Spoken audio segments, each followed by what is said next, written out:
Okay. Well, good evening, everyone. Welcome back to another week of the Garrod seminar. And this week we have the honor of having Professor Aidan O'Sullivan from the University College Dublin to speak to us. Aidan has a lot of achievements, which obviously will require another lecture to list out all his achievements throughout his long and very successful career. But particularly known to a lot of us, well, myself definitely, for his work in early medieval Ireland and experimental archaeology. And he's also very passionate about bringing the results of presenting experimental archaeology to the general public through the Open Air Museum initiative. And all of these the reasons that have really drawn me to actually apply for the Irish government postdoctoral scheme with Aidan many years ago, which has also shown me the other side of Aidan being very supportive, very encouraging, and very kind to early career researchers. So I'm not going to hold on to this any longer, and I'm going to give the floor to you, Aidan. Grant, and thank you, Karen, for those kind and completely inaccurate words, and yourself and Rebecca for asking me to speak at this seminar, which I was intrigued by the idea. And actually even the idea of speaking at a seminar on communicating uncertainty, particularly in terms of experimental archaeology, has made me think about it over the last few weeks. So I think I might be riffing off the idea rather than presenting kind of formal conclusions on it. But I think it's probably in keeping with what you've all been thinking about, which is the role of the archaeological voice, the role of authority in archaeology and explanation, and not quite the dangerous, but the tricky role of authority when you as a professor or as an expert in an area declare something as something. It has a way of becoming a thing. So thank you for asking me to speak on this, and I hope you find this interesting. So I'll speak for about 40 minutes or so, and 45 minutes, and then we can have questions and discussion. And I'm very interested in hearing not so much about, enough about me. What do you think of my latest book? I'm interested in hearing what people have to say about this idea of communicating uncertainty. Right. So traditionally, experimental archaeology, it basically has a very strong positivist scientific background, springing off from the fact that it really came into play in the 1970s when archaeology was going through the new archaeology transition. And archaeology as a discipline was seeking to become a respectable scientific discipline which could establish facts and rules of human behavior and so on. So it is still endures in experimental archaeology in many ways, that sense of scientific hypothesis building, scientific replication, testing. So James Matthew, for example, in 2002, in the introduction to his edited book, says that experimental archaeology is a subfield of archaeological research, which implies a number of different methods, techniques, analyses, and approaches within the context of controllable, imitative experiment to replicate past phenomena in order to generate and test hypotheses to provide or enhance analogies for archaeological interpretation. Sorry, I'm going to have to say something. Colin, can you turn the volume down on that, please? I'm speaking in Cambridge. So James Matthew talks about object replication, behavior replication, blah, blah, blah, blah, all of this stuff. Right, so you can see there, that's the principle of falsification. The classic kind of sense of Popperian falsification, that you build a hypothesis, you throw as much facts as you can, as much tests, you try and demolish your hypothesis, you try and demonstrate that it's untrue, that it's falsified, and thereby you move on to build a more refined hypothesis and start constructing in theory. To be honest, that's kind of ignored in experimental archaeology. You do actually see papers on experimental archaeology where people will actually say, we have proven in this experiment that people did this with pottery, whatever. That's not within the principles of scientific experimentation, and you can't prove anything about the past. We know that as archaeologists. And so that's a kind of a challenging kind of thing. And as we'll see as we go through this, the ways sometimes that experimental archaeology can make concrete an original hypothesis, which then endures to become the fact, particularly say with house reconstruction, as we shall see. So the recent years, that approach though has been challenged in experimental archaeology. Firstly, in about 10 years ago, just over 10 years ago, in Cunningham, Heeb, and Cooper, in their book Experiencing Archaeology by Experiment, they talked about could we think about the phenomenology of objects and the feel of things and the experience of buildings. And similarly, Giorgio and Children asked, could we have a cognitive, phenomenological, embodied approaches in experimental archaeology to a more sensitive understanding of the past humankind? And inevitably, it is the Scandinavians who really are pushing that one out. So this is Bodil Peterson and Lars Erik Narmo, who talk about, well, they get dug into it really. They say experimental archaeology is subject stuck with scientific ideals emanating from the positivist traditions of the 1960s and 70s. And they also ask, is it possible to have an experimental archaeology that is both knowledge focused and experience oriented, and that we can give more weight to experience, sensor, and emotional aspects? So, well, you know, you can't prove any of that. And of course, the fact that our modern bodies, our modern 21st century bodies, and our culture and our social backgrounds are absolutely immovable. We can never be time travelers to the past. It's always us in the end doing it. So that's essentially what they're saying there too, is that that construct. Colleen. One of the oddities of Zoom lecturing. This is our own definition of experimental archaeology. This is kind of a working definition we've been kind of trying out. The reconstruction of past buildings, technologies, practices, and things based on archaeological evidence, and their investigation as archaeological analogies, as in the thing that we do or build here is standing as an analogy for the past. And that we test those structures or those processes or those things. We record them, we use them, and also I would propose we experience them using our own modern senses, so as to create a better understanding of people's lives in the past. And I suppose I should also say in terms of, you know, storytelling, I'm at a stage of my kind of life and my career, I suppose, where I actually have come to the point of view that it is actually all about storytelling. We tell stories. Stories are incredibly important to human beings. They are compelling. We've been telling them for hundreds of thousands of years. It's the ways that we make sense of the world. So that in effect, what we do in experimental archaeology is we're telling stories. Sometimes they may be relatively true, and they might be accurate. Sometimes they won't. And I suppose that in the context of this seminar series is to start to be thinking about, well, how does that work? And how do stories told by experimental archaeology make alternative stories difficult to tell, because they put things in place? Okay, so we have a Centre for Experimental Archaeology and Material Culture here in University College Dublin. This is a view of the city of Dublin with Dublin Bay there in the background, and that's the university campus that you can see in the foreground. It's a huge green campus with 50,000 trees and so on.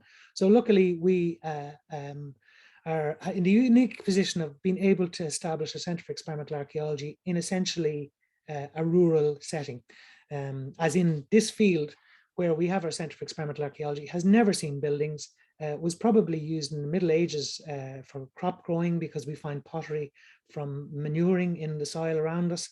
It has never been subject to herbicides or any modern agricultural intervention. UCD bought this area in the 1960s and moved out here from the city centre. So we have a handy kind of location that we're about 8 minutes walk from the Department of Archaeology. And we can do all this stuff here. And we are not the only one, but we are one of the only university on-campus facilities entirely dedicated to experimental archaeology and material culture research, teaching and public engagement. There are others, notably in Exeter and York, and in America to some extent, and more recently in Australia. But we're one of those. So we support experimental archaeological research projects. We build houses, as you can see here, Mesolithic house project, the early medieval Viking house project, a Bronze Age house project. We do technologies, forge and fire, looking at heat technologies. We look at ancient ceramics. We support postdoctoral fellows. We were hoping to bring Carmen to UCD at one stage. We investigate Mesolithic foodways, Bronze Age weapons, early medieval living environments. These are all the titles of postdoctoral fellowship projects down the last 5 years or so. And we currently have one looking at early medieval cross slabs. And we have numerous PhD scholars who either entirely based at CMAC or our colleagues in the school basically send their PhD scholars up to do particular tasks. So we can, that could be stone axes, food technologies, textiles, cooking, and so on. And we're very strongly encourage our own master's students and our undergraduate students as well, our undergraduate students, to do original experimental archaeological research projects. So we have something like certainly 140, 150 original projects now at this stage. We have 3 pillars. We do research, we do teaching, and we do public engagement. We find that experimental archaeology is superb for archaeological education. It's experiential, it's problem-based learning. It hits all of these pedagogical jargon phrases for best practice in teaching and learning. It encourages intrinsic motivation, as in make an effort and you'll do well. It encourages teamwork, group and individual tasks. It encourages different multiple forms of learning. This is the idea of multiple intelligences. So there are people with different abilities and so on. It encourages students to be thinking in terms of project design, originality, thoughtfulness, creativity, resourcefulness. And we also get our students involved in communication and outreach. So they will go to conferences, they lay out tables and all of this kind of stuff. Just very briefly, we find it's a brilliant way of getting students engaged in material culture.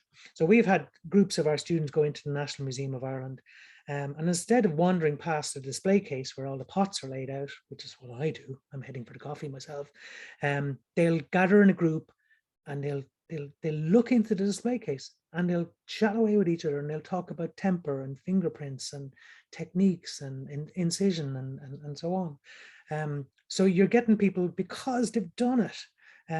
It's not a drawing in a book or a photograph in a book or a slide they've seen on PowerPoint. It's something that they've actually done, which encourages them to think this idea of sensory experiences is more enduring in terms of the way you learn. We do an awful lot of public outreach and community engagement. We see ourselves as leading a digital conversation, as it were, if there is such a thing, about experimental archaeology and material culture. We have something like 15,000 followers from 96 different countries across our social media platforms. And we take a kind of we take a gentle approach to that. We've never had any serious rows or problems or anything like that. We keep an eye out for it, but the kind of the tetchiness and anger that you see in other areas of social media don't occur where we're active anyway. And we're used by the university for tour groups and all kinds of things. I mean, every university has a swimming pool and a student center, but not every university has a center for experimental archaeology and material culture. We run a master's, an MSc, graduate diploma and a graduate certificate in experimental archaeology and material culture. We're running I'm teaching a graduate certificate in experimental archaeology and material culture at the moment by distance learning. We wondered, is it possible to teach experimental archaeology by distance learning? We felt we had an obligation to try, because we had many times down the years people have approached us. We've had about 80 graduate students now since 2016, and we've always been approached by people living in the woods of Minnesota or a fjord in Norway, people with families, people with, with children, people with jobs, adult people with lives, complicated lives, who just couldn't up sticks and come to Dublin, do a master's program. And we thought we have to reach out to these people. We have to give them some ability. So we did, and it's going pretty well. In fact, one of our students is here with us at the moment in this seminar. And I'm actually really enjoying it. It's one of the most enjoyable courses I've ever taught, mostly because the people on it are just a lovely bunch of people. But we'll keep going. So at Centre for Experimental Archaeology, our students engage in sole authorship, as in soul as in single, but also soul as in from themselves.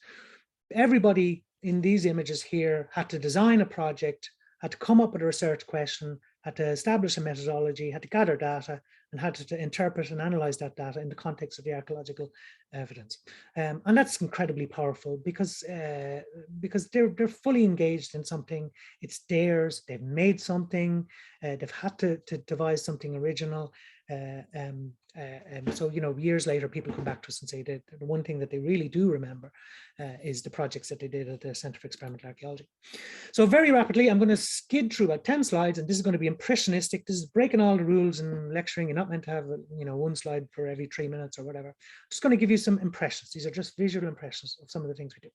So our students make, fire, and use pottery to get them thinking about ceramics. There's an Anglo-Saxon urn under reduction being blackened in the flames. We obviously work with stone and flint. We've been working with stone axes for years in UCD with the Irish Stone Axe Project, but we also do work with other forms of lytics. Our students at the moment are all 15 of them in one of our material culture classes. Every one of them is to make a stone axe, from knapping to pecking to grinding to polishing to hafting in a handle, and then testing them out. It's not that we want them to make stone axes. It's what we want them to understand is that people in the past used things to make things. Incidentally, I can only speak Hiberno English. I can't pronounce TH. So when you hear TING, I'm actually trying to say THING. So we make things.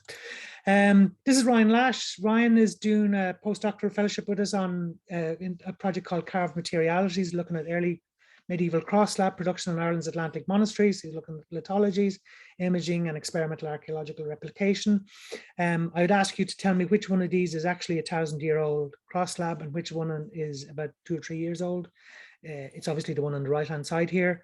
This is Ryan, working of an evening after working on an archaeological dig on an early medieval monastery in Inishbofin, pecking whatever that is, schist or limestone, with stones. And he said he was able to do it pretty quickly, which kind of raises the question of like crosses like these. We were so bound up within our assumptions in archaeology that everything has to be done by a specialist if we don't know how to do it. That's essentially what we do. We're archaeologists. We know how to drive cars and work computers and work a TV remote when you can finally find it. So we assume that all these technologies are difficult, and if they're difficult, then it must be a specialist and all of these kinds of things. Ryan made one of these in a couple of weeks by hitting rocks with another rock, and opened up the idea, well, could this be pilgrimage? Could these be prayerful acts? Could the making of a cross be done by anybody? So opening up ideas of that kind of to get away from the idea of the specialist and more the way of, well, what is it that people do with material culture? We investigate ancient food technologies. So we've built a reconstructed medieval bread oven. Again, everything we do is based on actually one archaeological site. This is a medieval bread oven based on evidence from St. Auden's in medieval Dublin from the 13th century. It's got a stone base, and we've built it up as a dome there, and this is made basically baking bread. We can bake any amount of bread now in that, as long as you don't mind little bits of grit in your teeth. One of the things I really like about this as well is, again, always challenging these assumptions and so on. So these are two young Dublin women, in their early 20s, who probably have never lit a fire before. And have certainly never done that. And within a day, Brendan O'Neill, who teaches in this course, can have them pouring molten bronze at 1,300 degrees Celsius from crucibles into molds, making bronze axes and brooches, and so on. And similarly with iron smelting, one of the things we say to the students is, okay, so, the archaeological assumptions are that blacksmiths have a secretive craft, it's arcane knowledge, that it's quite exclusive, that there's magic involved, because it's so difficult, and well, it's not difficult. Iron smelting is not difficult. If you break a sequence of making into stages, it's actually quite easy. So how do you smelt iron? You get some bog ore. We go to the Midlands bogs and we get bog ore, natural bog. And you roast it. How do you roast it? You put it in the fire. It gets very hot. It gets roasted. Then you take it out of the fire and you crush it with sticks or mallets. you just hit it, it goes into powder. And then you introduce it into a clay furnace, a clay-built furnace, which you build with layers of charcoal and iron ore, and you bellow away for 4 or 5 hours. You produce a bloom, you haul the bloom out, you consolidate it with mallets, and then you've got, you're on the way to having a billet for blacksmithing. This is one of our students doing blacksmithing, making iron knives. And as you can see, women can't smelt iron. It's impossible for women to do this, apparently. There they are doing it. One of the things I've learned, now this is getting back to this idea of communicating uncertainty. There's an awful lot of certainty out there, though. I'd give you a small piece of advice. Be very careful if you post on Facebook about ancient ironworking, because you are going to draw down on top of yourself people who are certain about how it was done in the past. We've noticed that it's nearly always men, whether ironworking or bronze working or heat technologies in particular tend to draw male critics into the Facebook group. You never get it with women, funnily enough. Textile making, tablet weaving, loom using, all of that.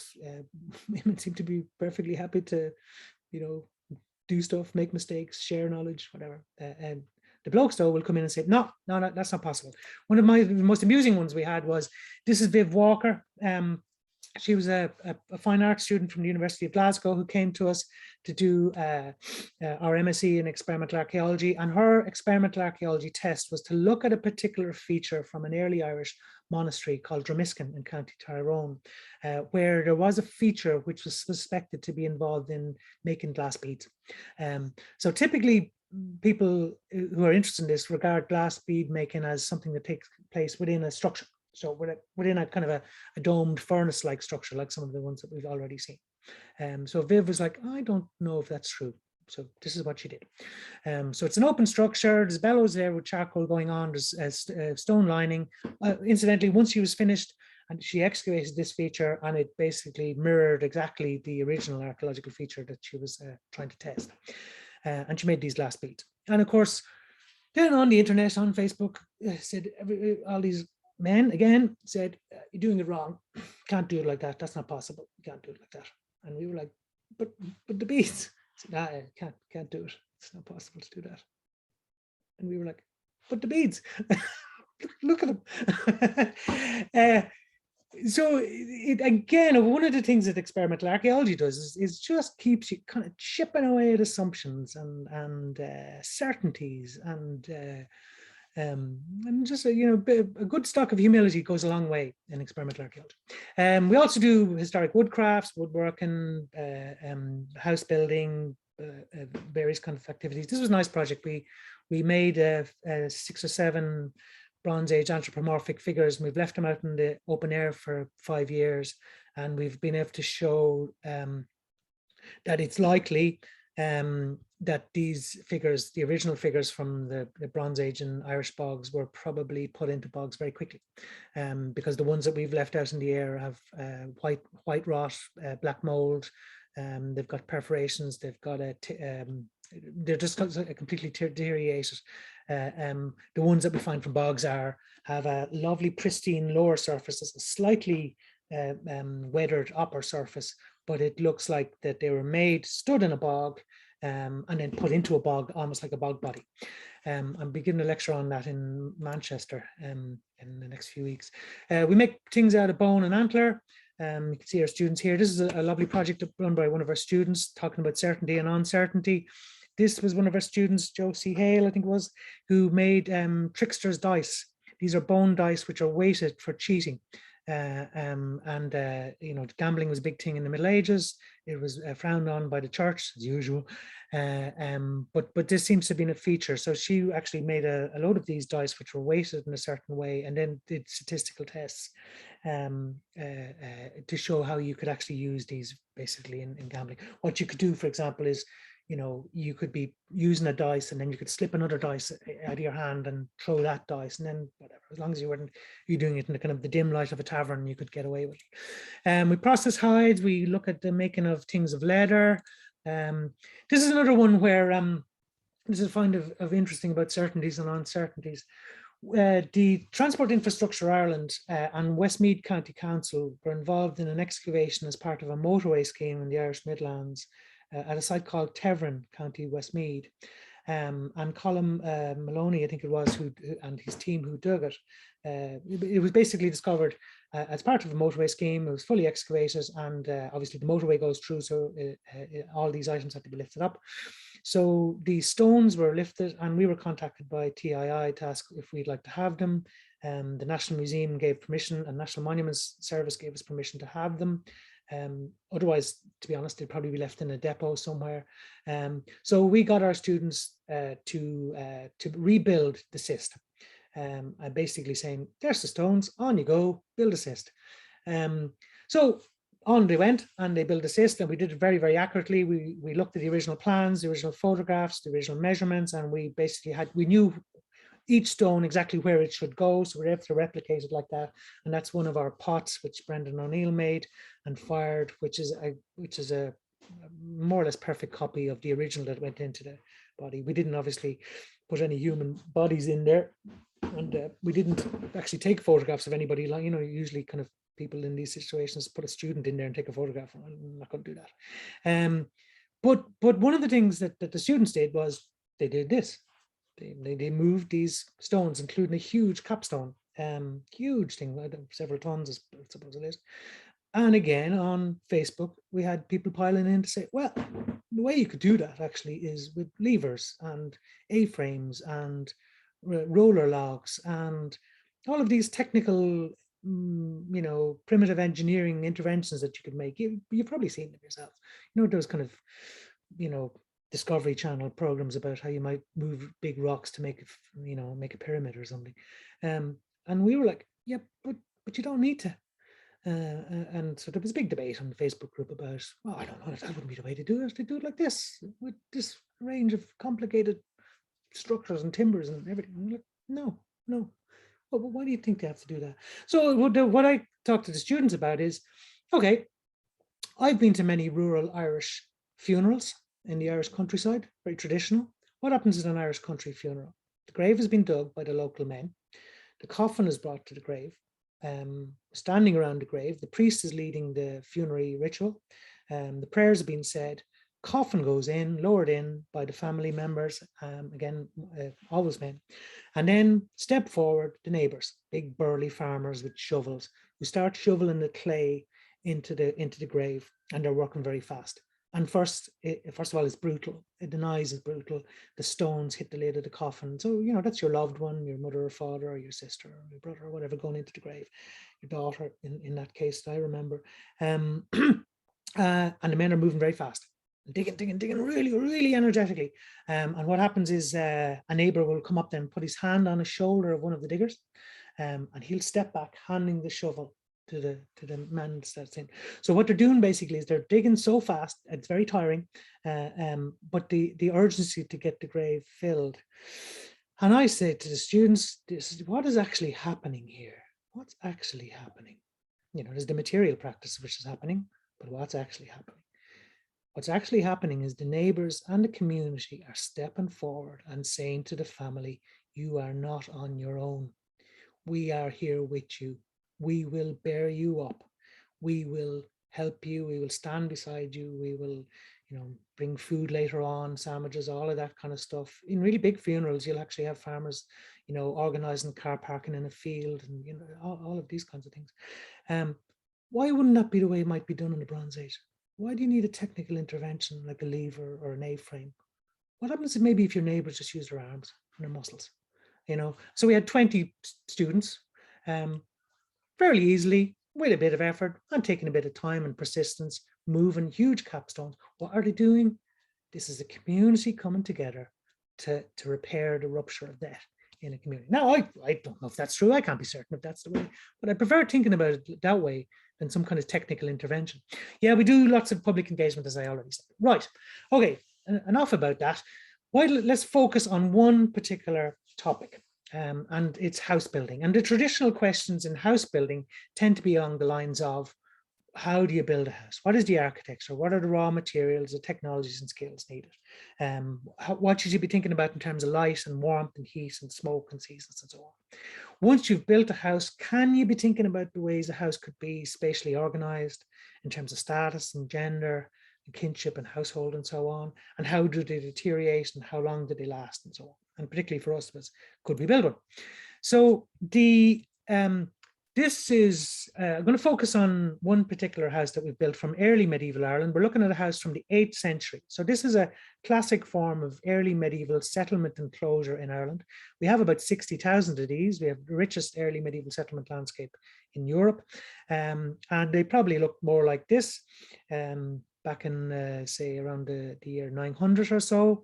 And you'll have one of these stone enclosures. You probably have these little garden fields. You've got houses in the interior, mostly an open countryside, not an awful lot of field systems.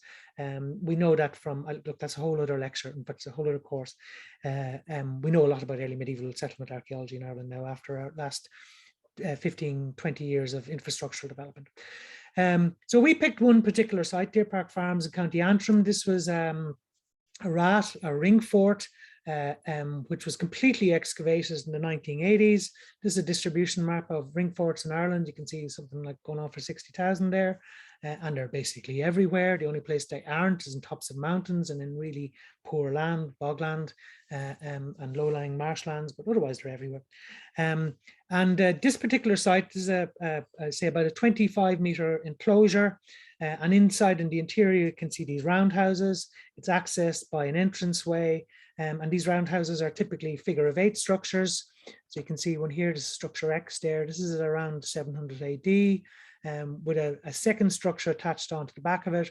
Another one of these figure of 8 structures here, a bigger house here with a smaller structure at the back of it, and then one smaller structure down here in the southern part of the site. And you can see that the waterlogging at Deer Park Farms enabled spectacular preservation of the organic material. So not post holes, the actual posts, and the post and wattle, and the door frames, and the beds, and the floors, and all of that. The organic survival was spectacular. This, for example, is a door. That's a door jamb, and that's the door sill, which has been pressed down in the archaeological deposits. And that door is about 1.2 meters in height, up to your chest, basically. So a low door going into one of these buildings. So our question, looking at these, we're like, okay, what were these houses like?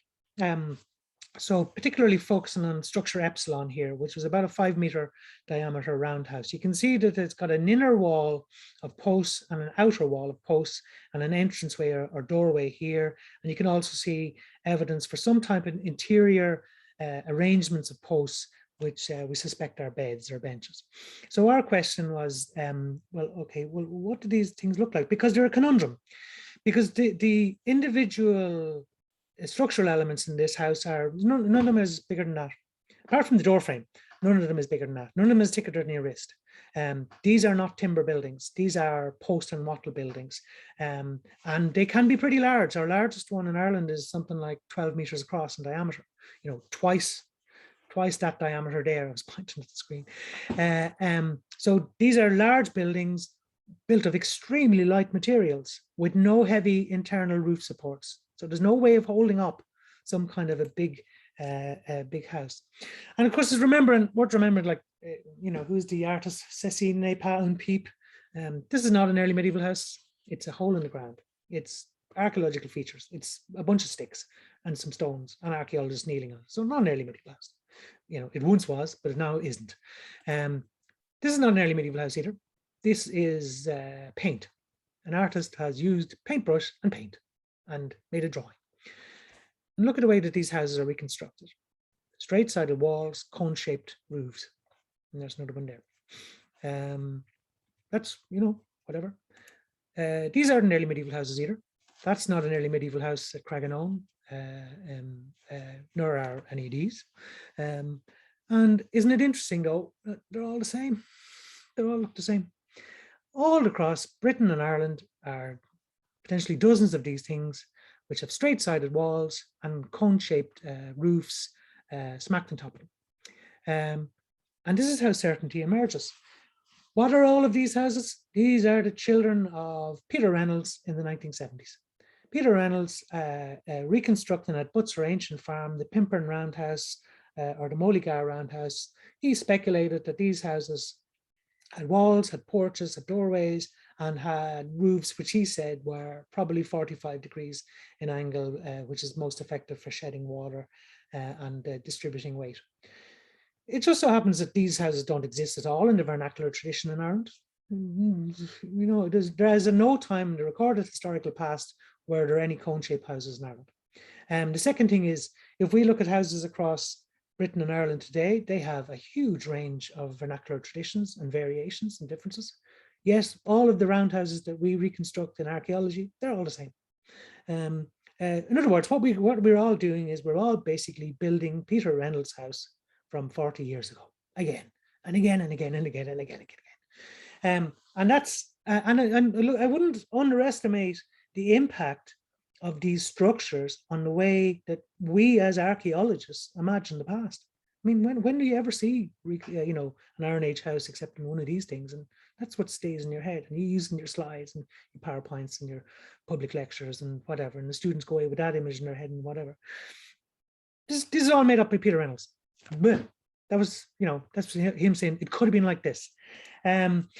So we decided to abandon the Peter Reynolds model then, because we didn't think it could possibly work. In fact, it hasn't worked. People have tried to build houses using post model. They all collapse in the end. So we looked at ethnographic evidence. We looked at the work of the Sarakatsani in northern Greece. They built circular houses with steep domed roofs.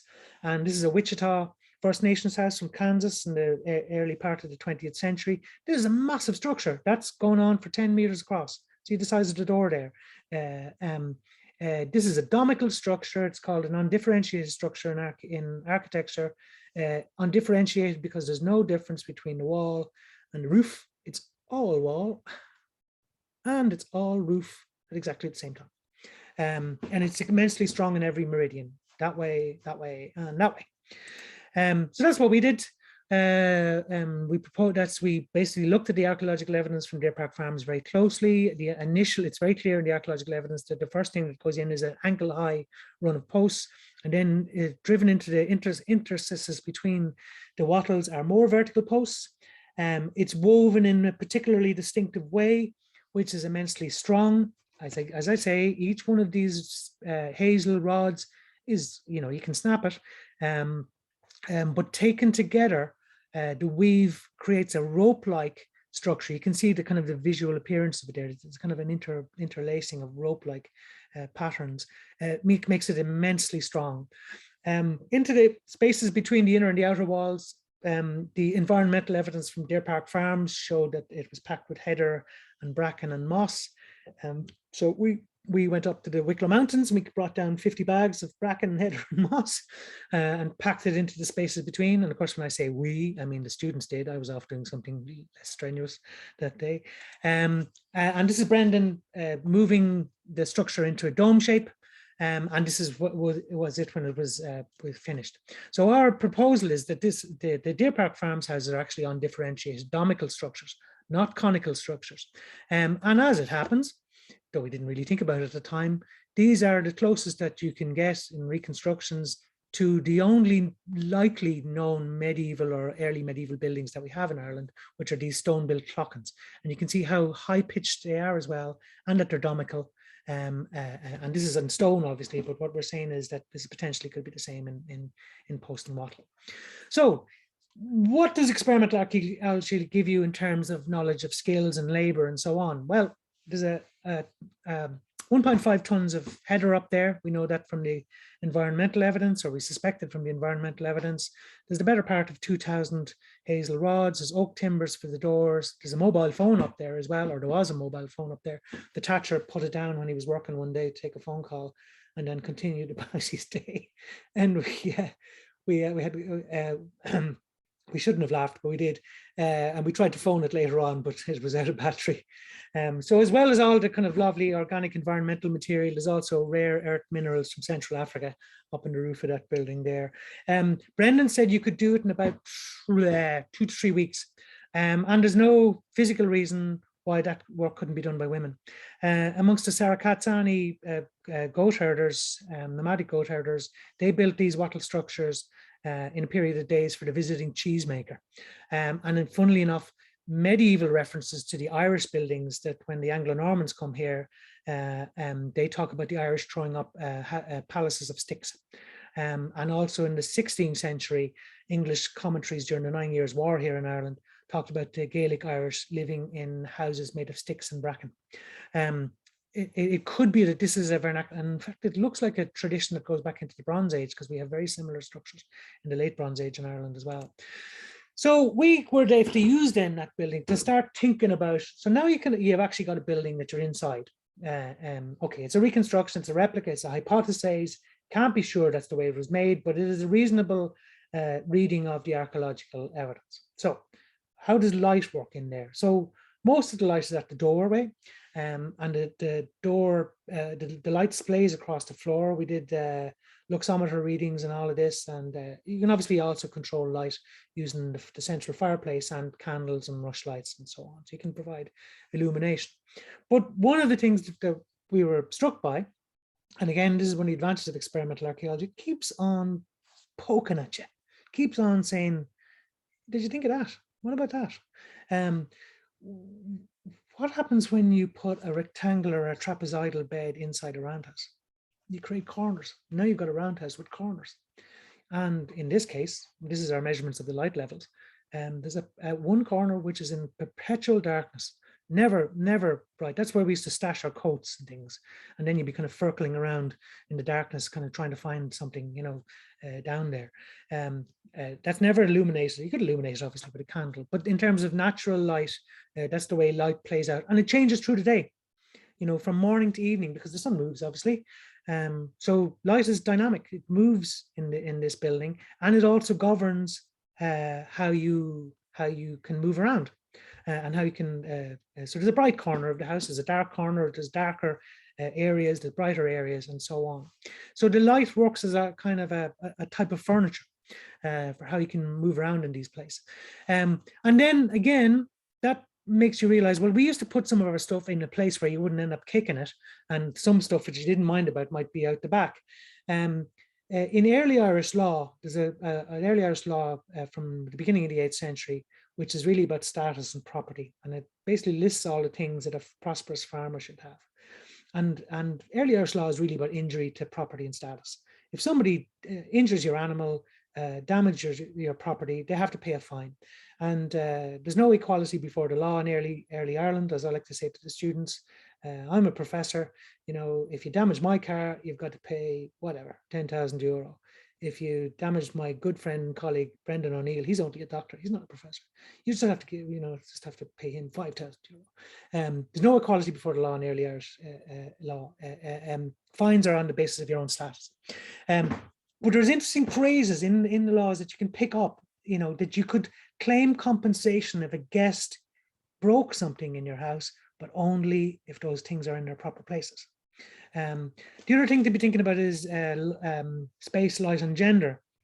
There is, I don't think I have the phrase here, but there's one particular gnomic kind of utterance in early Irish laws. What is the noble side of the house?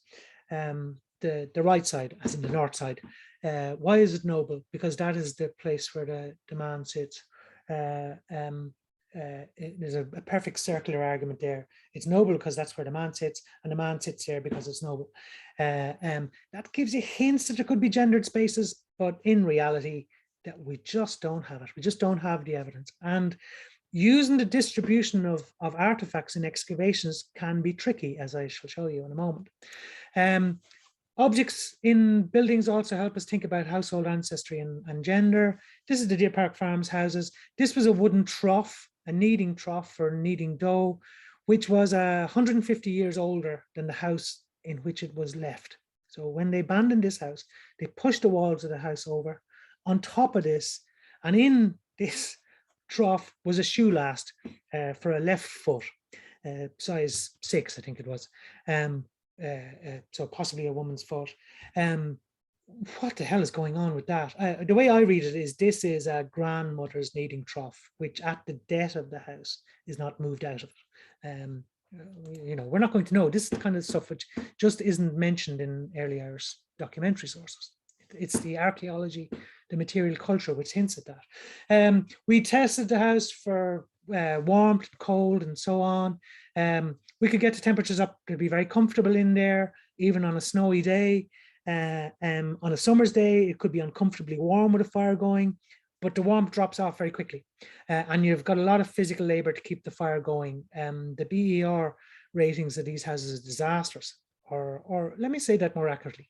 The BER rating of our house is disastrous. Our house is probably flawed. The insulation probably wasn't good enough, because as much as the smoke is drifting out through the thatch, and you could see the smoke. You can see the smoke there.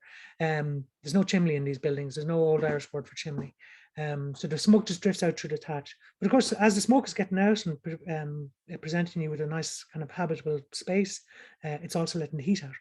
So your choice is between too smoky or too cold, and I think most people will go with too smoky, just in terms of hypothermia and so on. And the second thing is, once the fire goes out, temperatures plummeted inside our building. And that's something that we started to say to people. We'd say to them, yeah, we think this is not maybe the way it is. We think we maybe have missed out on something. One of the other interesting things about early Irish law talks about the farmer with his house should have a fire always alight. That's part of the vernacular tradition in Ireland, that the fire never goes out in a house. That at night time the woman of the house will ramp up the turf fire, so that it can be quickly relit in the morning, from the embers of the previous night. And a lovely story from Northwest Ireland, from North Mayo, where a professor of ours told us a story where a local farmer died in the valley, and he was the last surviving member of his family. He had no brothers and sisters, no children, no nephews and nieces. This was it. This was the end of this family in the village. And all of the neighbors from the surrounding area came in and took embers out of his fire, out of his cottage fire, to bring back the their fires, so that the fire of that family would never go out, that there would always be a fire to remember them by. It's kind of a moving kind of a thing, really, but it gives you a sense of, somebody said once, all major decisions in the past are made around fires. And it was striking to see people come into our fires. Just keep them long enough, give them 2 or 3 minutes, don't talk, they all fall silent. And next thing, the heads would go down and they'd be gazing into the fire. There's something extremely compelling for us as human beings about a fire. We did all kinds of other stuff inside the buildings as well. This is testing medieval pottery for cooking. The house was smelly, so we became attuned to the fact that not only were we smelly, anytime we spent up at the Centre for Experimental Archaeology, if you stand in a wood fire for 20 minutes, you're going to stink. If you stand in it for the day, you're really going to stink. And our colleagues down in the School of Archaeology corridor would know that we were coming from the smell that preceded us. And you'd be showering on the 3rd day, you'd still be taking the smoky smell out of your hair. People in the past would have smelled very strongly, so much so that maybe you wouldn't even notice that everybody smelled the wood smoke, because everybody did. Now, having said that, they were very anxious in terms of hygiene. We have any amount of early Irish sources that talk about washing and bathing, and if a traveller comes to a house and the washing water is dirty, or the stones have been left lying around in the dirt, that's bad form in early Irish hospitality. In actual fact, Dr. Eileen Riley, this is Eileen, she passed away a number of years ago, unfortunately, a good friend and colleague of ours, but we're bringing her book to completion in the next few months. She pointed out that at Deer Park Farms, the floors are quite clean. People are not walking animal dung or human dung into these surfaces. They're keeping their house floors clean. The exterior of the enclosure is minging, and there are actually probable areas of open defecation. Concentrations of human or animal gut parasites, and animals are not really kept inside these enclosures, we think. So moving to the end, the other thing that kind of we were struck by is at Deer Park Farms, the houses produced 18 Neolithic polished stone axes. So these are found objects collected in the early medieval period, brought in from the ploughlands. Some of them are from the floor levels. Some of them are from stake holes, and we think what's actually happening, some of them are from floor levels of burnt down houses. So we think what's going on is people are bringing these objects in. They think they're fairy darts, or thunderbolts, and they're tucking them up into the thatch. And again, that's part of the modern Irish vernacular tradition as well, up into the 1950s, that stone axes were kept in houses for luck. And in actual fact, when archaeologists started gathering stone axes to the Ulster Museum, the local families would be very anxious. Like, you're going to give that back, yeah? You're gonna, when you finish looking at it, you're going to bring it back, you know, because we don't want bad luck to come to the house. So we took a stone axe as well, and we stuck it up in the thatch to protect our house from burning down. Again, nearly Irish law. There's one particular phrase. These are fines for infringing on privacy. A cow, for example, for opening the door without leave, there's a fine. There's a fine of a cow for looking into your house. These almost seems anachronistic, but it is privacy. And then there's a corrupted word. We don't know what that word is. There's also a fine for taking a handful of thatch from it. And why would you be taking a handful of thatch from somebody's house? What would you be doing with a handful of thatch? In early Irish sources, wisps of thatch could be used for cursing somebody. So it could be that.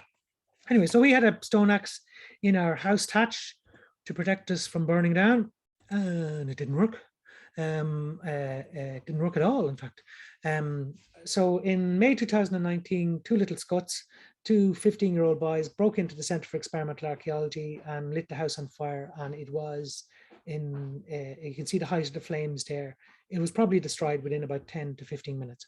It went up in flames. The fire brigade were called. It was too late. And the guards came next day to investigate it as an arson attack. And they got them in the end. They got the young lads.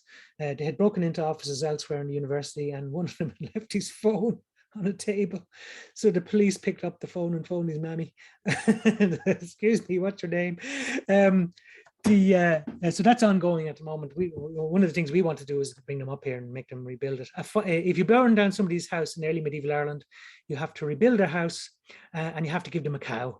We wanted them to rebuild a house and possibly a cow.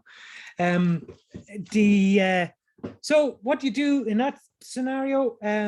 You got a burnt down structure. This is the hours the next morning after the house has been burnt down. You can see the traces of features there. You can see exploded pottery. You can see that's the header thatch that you can see there, and then the charcoal. So we said, well, sure, feck it. Let's make the best of it. What are we going to do once we've got over a disappointment? So we left it sit for 2 years. We screened it off, and we carried out an excavation of it over 2 weeks last March. And we found all kinds of interesting things, which kind of surprised us very quickly. I'm nearly finished. Burning doesn't bake the floor. Heat goes up, goes straight up. The post and wattle and the thatch roof are completely destroyed. And in that scenario, you would want pretty good archaeological conditions to be able to identify that there was a house there. You'd probably identified from the fact that there's a fireplace. And actually looking back now at early medieval excavations in Ireland, we can see excavations of external fireplaces, they call them. And you think, yeah, there's an interesting kind of beaten clay area around that, isn't there? Think about the sticks that size, and they go that deep into the ground. The survivability of that is very tenuous. Pottery. Beware of judging pottery, particularly in a destroyed house. Some of the pots, all of the pots exploded.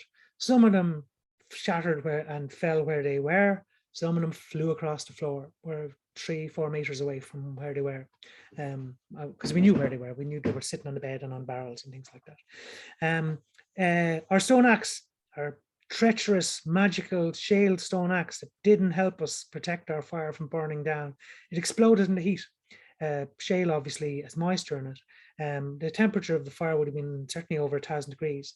It should be possible to see that in an archaeological context. And indeed, looking back, we do find fragments of stone axes on burnt sites.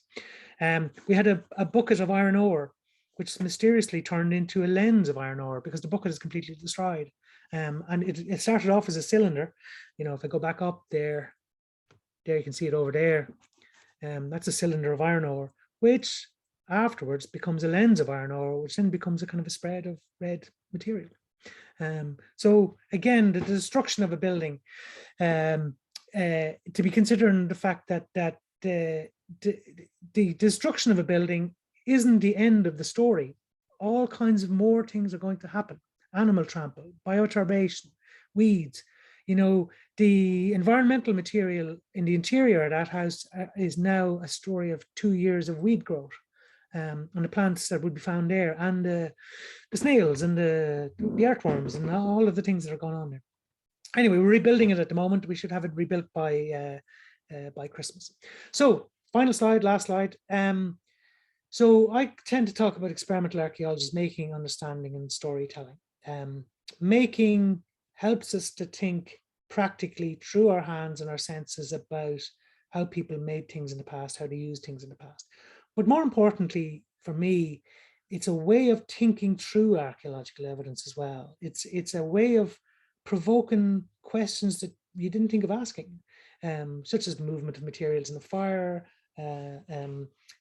or any number of the things that I've talked about, to get you to literally, and it does provoke you to go back to the archaeological evidence again, because you've had to think about it in a very real sensory way. Obviously, it builds up an understanding of past buildings, technologies, practice in past, and provokes questions and insights, even if we can never be certain. Re-emphasizing that again, it's always us doing this today. We're not time travelers. We carry so many kind of assumptions with us, and we do too. So, for example, it took us a while to accept the fact that our house was not very accurate, actually, because it's letting the heat out all the time, and it's taken a huge amount of effort to keep it heated. So go again. So in our second build, we'll be looking at much stronger insulation, but that will lead to a smokier building, which will be less pleasant to be inside. But so the importance of always to kind of like being self-critical about like that. And for me, in the end, all archaeology is storytelling. And we just happen to, in UCD, use a bricolage approach. We use archaeological evidence, we'll use ethnography when we can, we'll interweave that with historical sources. We will do material readings of historical sources. Our attitude is texts are material culture. They're basically vellum manuscripts inscribed on with oak gall ink with a quill. They're all things, and they're things that are being used to try and shape the world in the same way as all material culture is meaningfully constituted in the famous phrase. Texts are too. So we will basically read the text as archaeologists and go, hang on, that doesn't make sense. And so, we can do that in a multidisciplinary as well, talking with our historical colleagues, and then experimental archaeology and experiential archaeology to tell stories about people's lives in the past. And for me, it has drawn me more and more and more towards daily life, everyday life, the routines of everyday life, the ways that people make their own worlds through ordinary things, which is I suppose what's kind of has always attracted me in archaeology. But experimental archaeology has, for me, just personal comment, has reinvigorated my curiosity and intrigue about the past.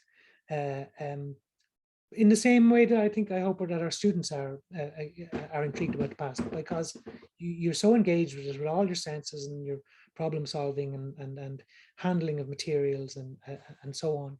I don't look at object catalogs in publications now in the same way as I would have done 10 years ago. Now I'm looking and going, yeah, what would you do that for? What would that for? How would you use that? Anyway, I'll stop talking. Talk too much. Thank you. Thank you, Aidan. Absolutely fantastic talk. And I'm now Googling how to sign up for the course. It looks great.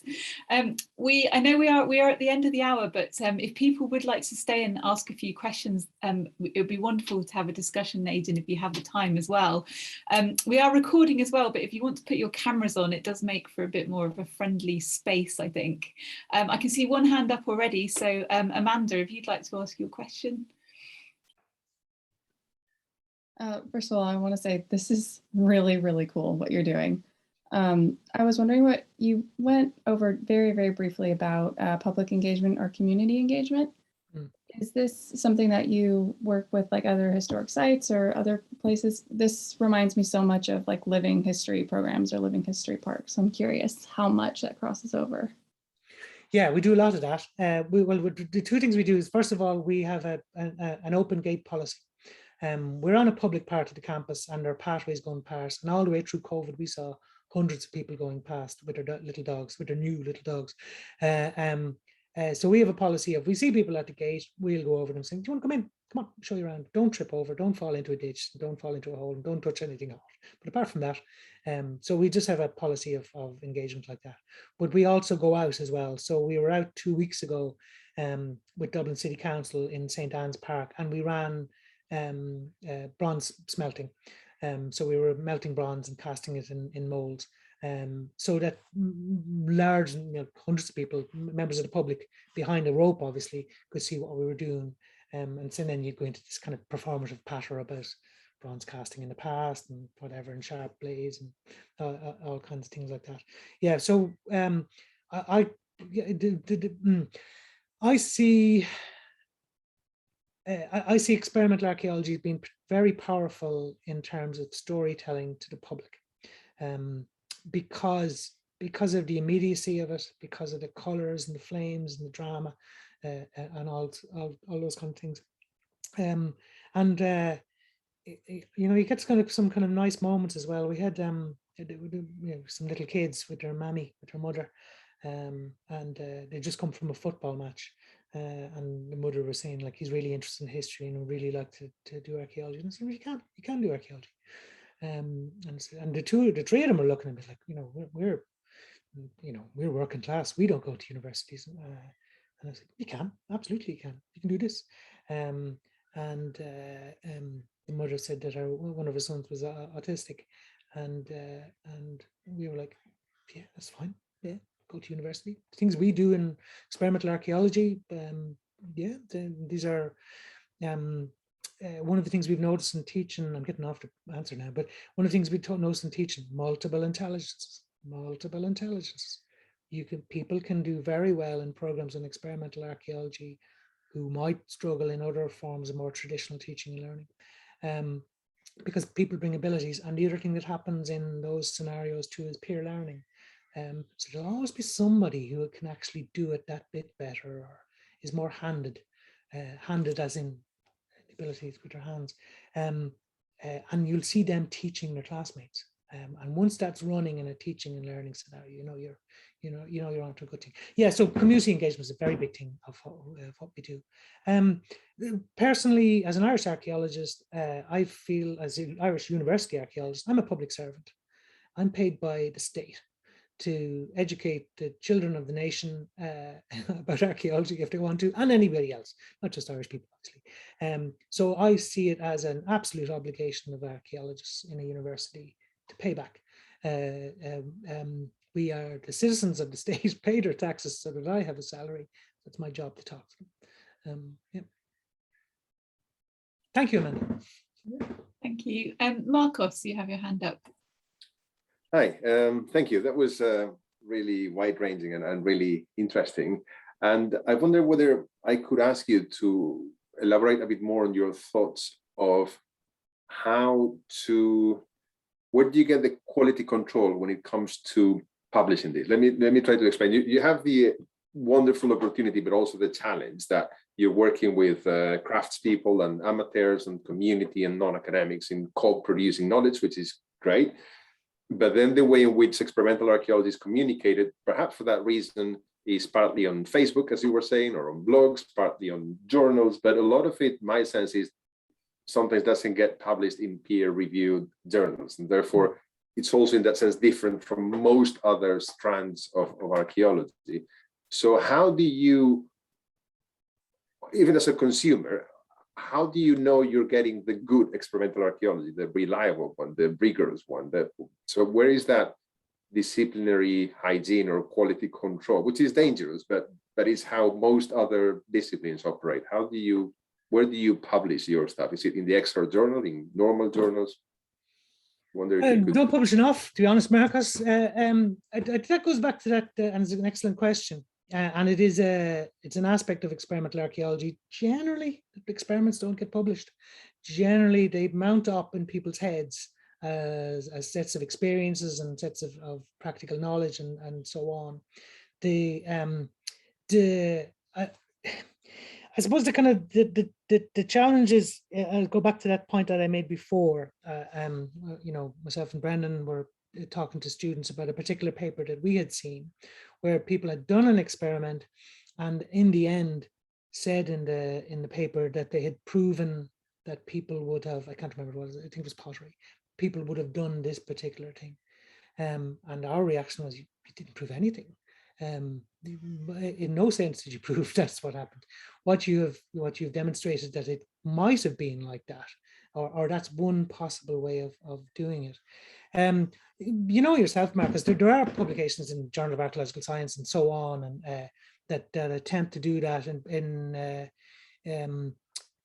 in particular specific problems, particular tasks, particular forms of analysis, or experimental archaeology will be tucked into a more wider multidisciplinary project, which maybe uses more lab science and maybe some experimental testing as well.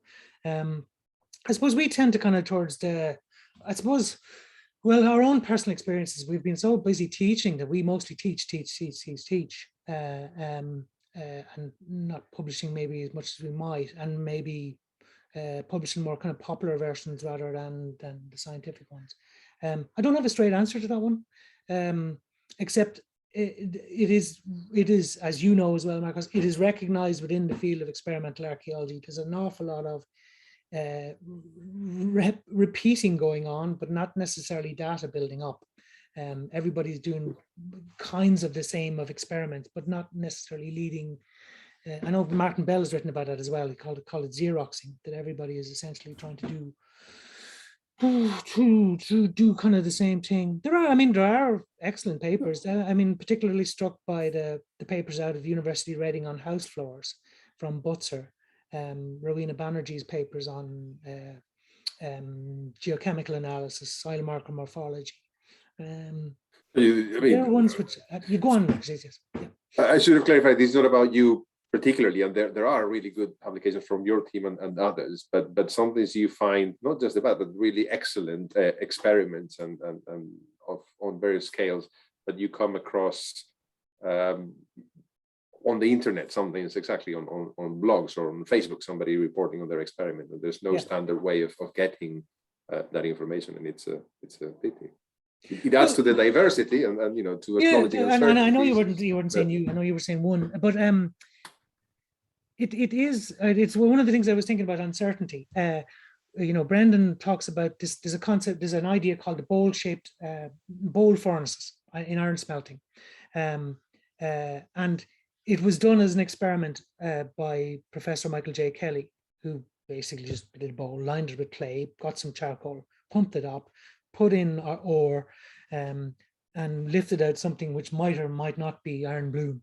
And that endures in Irish archaeology anyway, as that's the way you do iron smelting. Brendan has pointed out, well, it produces tiny amounts of iron. It takes a long time, it's over consuming of materials, that it doesn't fit with the archaeological evidence. But that's an example of experiments that have it's a bit like what I've talked about, the all roundhouses are the same, that once an experiment becomes locked in the archaeological literature of that's the way you do it, and because archaeologists mostly have relatively little technological capabilities beyond our modern human life, it's easy to take those as explanations as done and fixed and sorted out. So I think the challenge in experimental archaeology is right at the heart of the theme of this seminar, which was how quickly, I know, you know, in a certain sense, our own house as well, how quickly things can become, oh, it must have been like that, as opposed to, well, no, this is still us trying something out to see what would it work. Yeah. That was great. Thank you very much. Thank you. Pierre. Yes, thank you very much for a very interesting and stimulating presentation.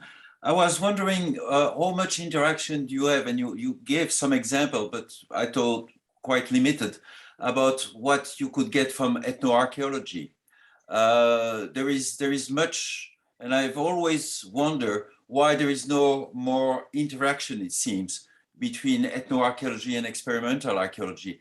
To give you one example of my own experience, very interesting, your reconstruction of a house and the importance of a fire inside.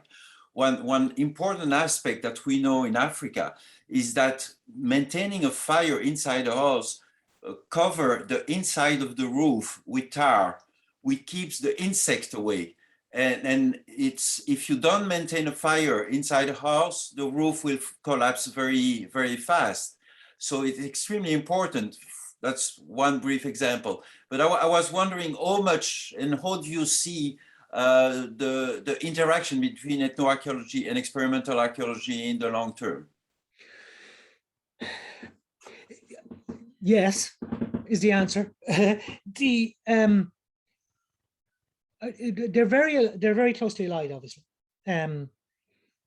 As in, you're looking at traditional societies using traditional technologies to resolve problems that they face in their particular environments and cultural contexts, and that ethnoarchaeology can provoke ways of thinking about the archaeological past. And as you know, of course, the dangers of transplanting cultures from, you know, Central Africa to Northwest Europe.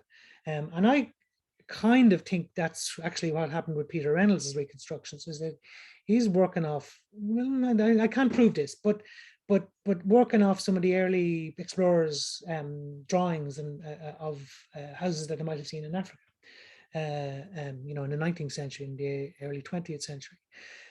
Which are those straight-sided walls with the kind of conical buildings, which, apart from a few places in Europe, such as Portugal, say, don't really have are part of the European tradition of house building. The second problem, which you know about, of course, as well, is the whole issue of decolonizing ethnography. So my colleague there, Brendan, has been working, this is an interesting one, and Brendan has been working with a UCD project amongst the Samburu people in northern Kenya. And Brendan went there with an archaeological mindset of, so they're living with inside these hedgy kind of enclosures, and inside in those enclosures are buildings, which are very simple buildings built of sticks, and Brendan would go to him and say, well, you know, why are you doing like that, or what do you think about that? And they would just, you know, you always build, I can't think of his examples, you always build houses on the western side of the enclosure because that's the way to do it. And Brendan would say, but there's a house over there on the eastern side of the enclosure. I said, oh yeah, you can build them there too. So that if you're going, this is Brendan's experience, that if you're going as an archaeologist with a kind of a rules-based system, to be aware of that an awful lot of what people do is pragmatic. So to bring that back to you know, our study of the archaeology of the past is to recognize that sometimes things in the past may also have been pragmatic and messy, and that people did carry around ideas in their head about the way the world should be. But if you need to build a house over on the east side of the enclosure, that's fine. Don't worry about it. I don't know if that's a good answer, but there are certainly links there.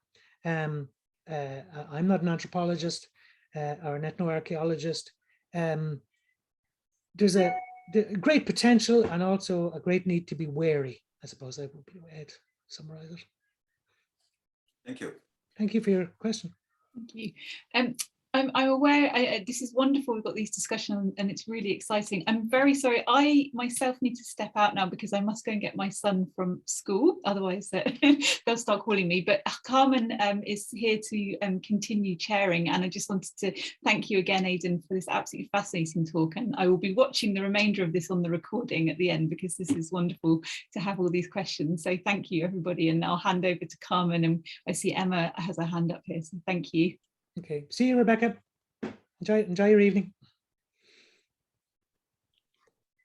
So maybe we should have one last question from Emma. Yeah, so going back to communicating stuff to the public again, and when you were talking about those people who you get on the Facebook group who tell you you're doing it wrong, how do you respond to that? Like, is it worth having a discussion with them? Is that ever successful, or is it better to just ignore, do you find? I have a bit of fun with it, actually. First of all, there's a recognition that there's always somebody wrong on the internet. So just to accept that the world is full of wrong things on the internet. I used to find it a bit more troubling. Now I don't mind. And this is mischievous of me, but if somebody will come in and say, you're doing that completely wrong, that's not the way you do that, you should do it like this, I will just like the comment and I won't say anything. And I kind of feel like possibly I'm really pissing them off, but there you go. They've just said something a bit aggressive. And so I'll just click, thank you for your comment, which I'm going to ignore now and not respond to. So the way I run most of the social media pages. The way, so we have a kind of a policy of let's call it kindness and respect. Everybody is to be treated with dignity and respect on this page. If you don't like it, off you go. So I have slung people out. I just I don't even think about it. I don't kind of admonish them. I just go, click, you're gone. And if people say, well, that's censorship, well, there's probably how many million new Facebook pages added every day or whatever. You can go somewhere else. So we have never had a serious row or any kind of problematical issues. You know, when I'll admit people to the Facebook group, I'll just have a quick look to see what they're doing. If they're mostly selling sunglasses, then, you know, this is just phishing, so I won't let them in. But otherwise, we take a kind of a light touch to it. And it seems to be working. We've never had any situations where people have, in a sustained way, started a row. We had a master's, we had an undergraduate student there last year. She was during COVID. She was sending out pieces of bone and flint to her classmates so that they all could make bone pints as part of a class thing to do.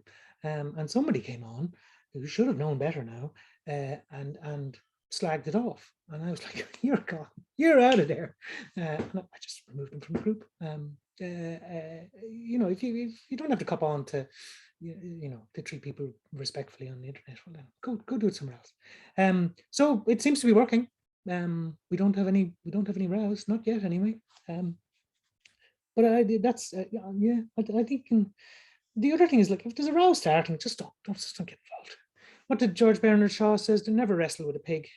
You get covered in mud. The pig gets covered in mud, and he likes it. So, you know, yeah. Thank you, Emma. So maybe one last question, sure. Graham. Much enjoyed, Aidan. It's not a question, I just comment. In fact, as you were going on about the Butzer house, I and 15 or 20 Sheffield students we used to go on a field course, which involved staying a few days at Butzer and building that bloody house. Yeah. And it was extraordinary. I mean, I think we built 2 meters of wall, and it was a huge amount. It was clay, water, straw, and animal dung or something. It was the most extraordinary, and then sort of jumping up and down on this great sort of pig heap, and then slapping it onto the wall. I mean, it was a thing of enormous weight. Anyway, that was by the way, but it was quite good to hear. It's perfectly true. It became the Peter Reynolds house that everybody else. Peter Reynolds house, yeah. And now it's on the cover of books, which is fine, I suppose. But your concern would be, why isn't there other interpretations of it? I mean, Barry Cunliffe's illustration on the front of his Danebury book actually is a domical structure like the ones that we built. So other ideas were out there, you know, but they haven't. That's the way these things go. Nice to see you again, Graham, by the way. Yeah, good to see you. Any more burning question for Aidan? Well, I'm sure that Aidan will be able to be rich through his email. Would you be rich through my email? I can, of course, if anybody wants to write to me. Yeah, I'm at the UCD School of Archaeology website. I'm easily found, Aidan O'Sullivan. I'm all over the internet as well, so whatever. Thanks for asking me to speak at this. I hope you found that interesting. I'm not so sure if I hit the mark, but you've certainly made me think. So thank you for giving me that opportunity. No, thank you very much for being with us today. And I thoroughly enjoyed the talk. Thank you very much, Aidan, and thank you very much, everyone.